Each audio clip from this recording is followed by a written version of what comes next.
Nick Renkoski has been movie obsessed since he was 5 years old and tried to legally change his name to Peter Venkman of the Ghostbusters. While living in Los Angeles, Nick was an actor for 3 years and starred in the movie Box Elder that can be seen streaming on Netflix. As you see, him and his wife, Liz, from the first half kind of coordinated their outfits this evening. So please welcome Nick to the stage.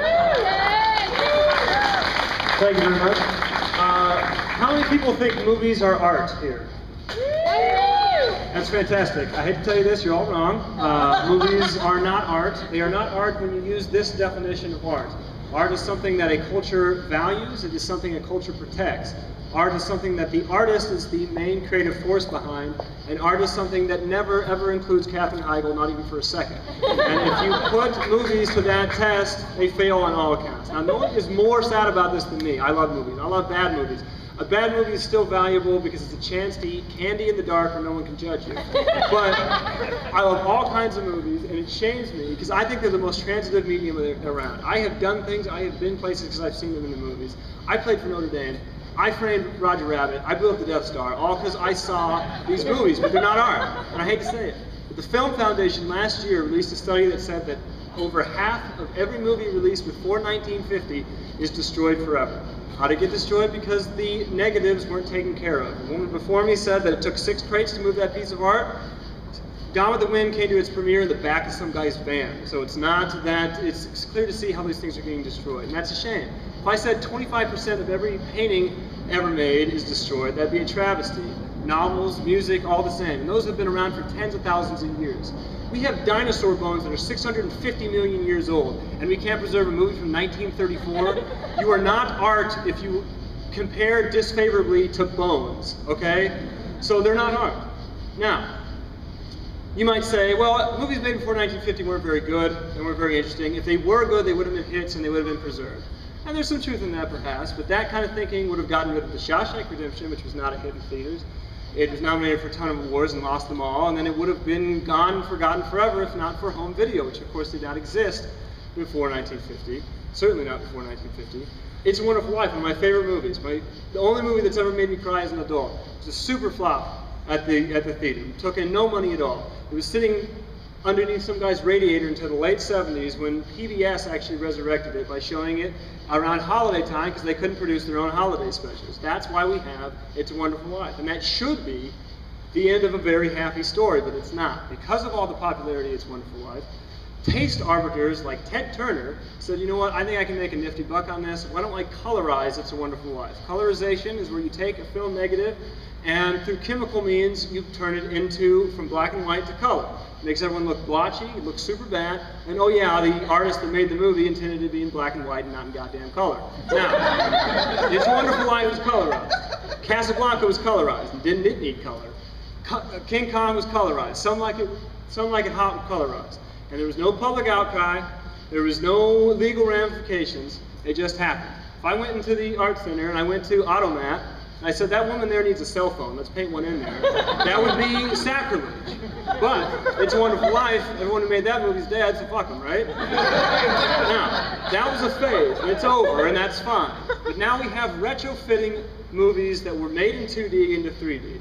And I don't want to be a wet blanket. I know people like 3D, but I don't. And especially if you take a movie that was made in 2D and convert it to 3D. James Cameron is remaking Titanic in 3D. Exactly.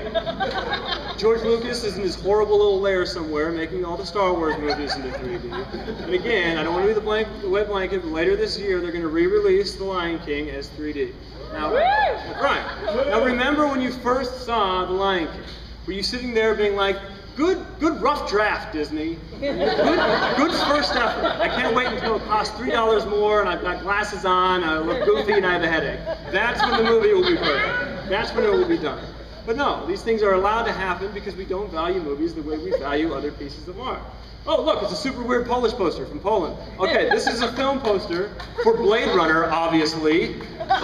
So during communism, all the greatest artists in Poland couldn't do traditional visual art, so they moved to film posters because the censorship was less stringent there.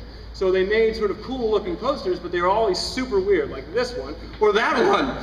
So, eyeballs. That's super weird. Okay, I digress for a moment. But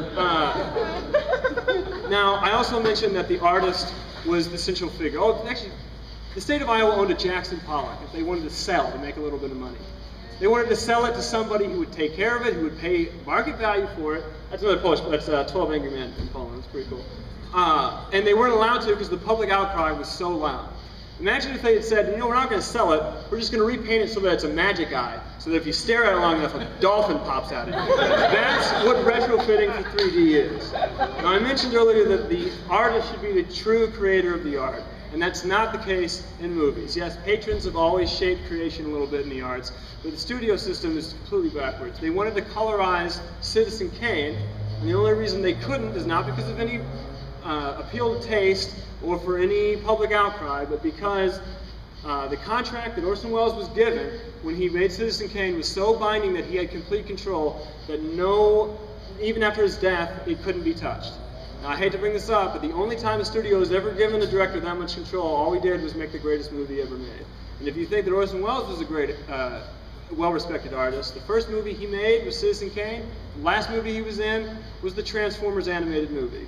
And that's a true statement. Now, you may be saying, look, movies are arts. Every year we have the Oscars from the Academy of Motion Picture Arts and Sciences, and that's true.